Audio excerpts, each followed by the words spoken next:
moi c'est pas mon... Attends.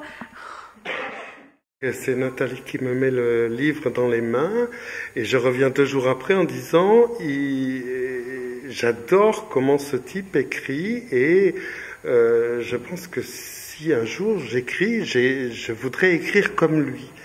Et elle m'en a mis un second dans les mains. Et le second, c'est Elle danse dans le noir. Et dès la seconde page, j'ai flashé sur une phrase. Et du coup, je me suis dit, ce type m'intéresse, je voudrais le rencontrer. J'ai été tapé sur page jaune. Et tout d'un coup, son nom est apparu, voilà, puisque ses romans sont très autobiographiques. On voit très bien où il habite à Manosque. Voilà. Et tout de suite, il était là, sur mon écran. Et dans la foulée, j'ai tapé son numéro et je l'ai eu au téléphone. Sans avoir peur. Ah non, j'avais pas peur, non. Et puis, j'ai dit, ben voilà,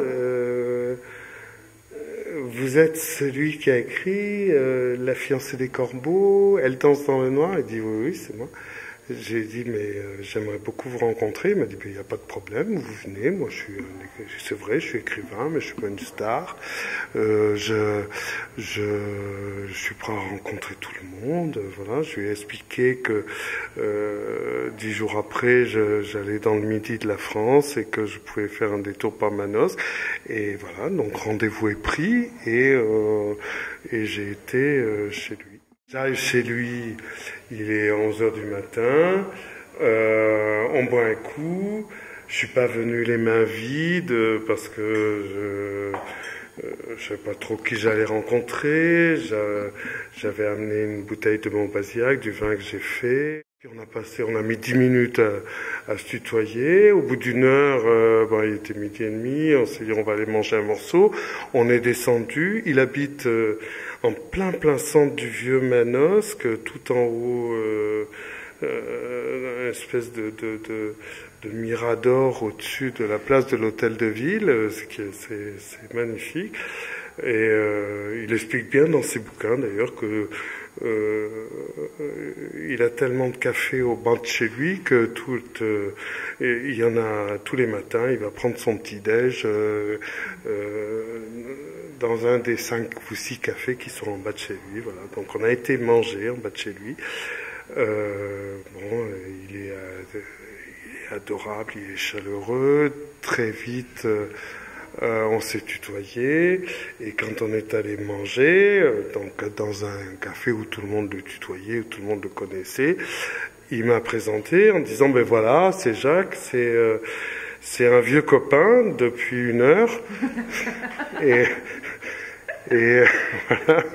Non, c'est quelqu'un de chaleureux, ouais, de très chaleureux, très humain, ouais.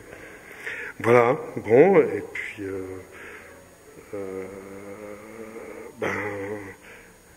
ce qui m'a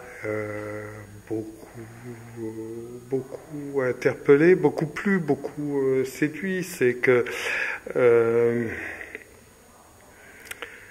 le personnage que j'imaginais dans les livres, puisqu'il se livre beaucoup, il parle que de lui en fait, c'était vraiment celui que j'ai rencontré, c'est le même. Il est d'une simplicité incroyable et très chaleureux, voilà, c'est tout. Et après, qu'est-ce qui s'est passé Rien, après le reste de l'après-midi. Si, après le repas, il m'a dit on va remonter prendre un café à la maison. J'ai dit d'accord, pas de problème. On a repris un café. Après, il m'a raccompagné à la bagnole. En me raccompagnant, on est passé à la maison, au centre culturel Jean Giono. Il avait un truc. Il y a une anecdote. Pendant que j'étais chez lui, il a reçu le BAT de Sous la ville rouge. Donc c'est très drôle parce que j'ai lu une phrase de ce livre-là, voilà, c'est tout. Et donc il voulait montrer le BAT à la secrétaire du centre culturel Jean Giono, je sais pas, qui a laissé une grosse trace dans la ville de Manosque, Giono. Voilà. Ben, je trouve qu'il parle bien des choses de la nature aussi. Il est très étonnant pour parler des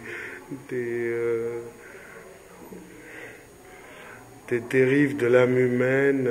Voilà, on sent un type qui a beaucoup vécu, qui a beaucoup souffert, qui a beaucoup aimé, qui a beaucoup...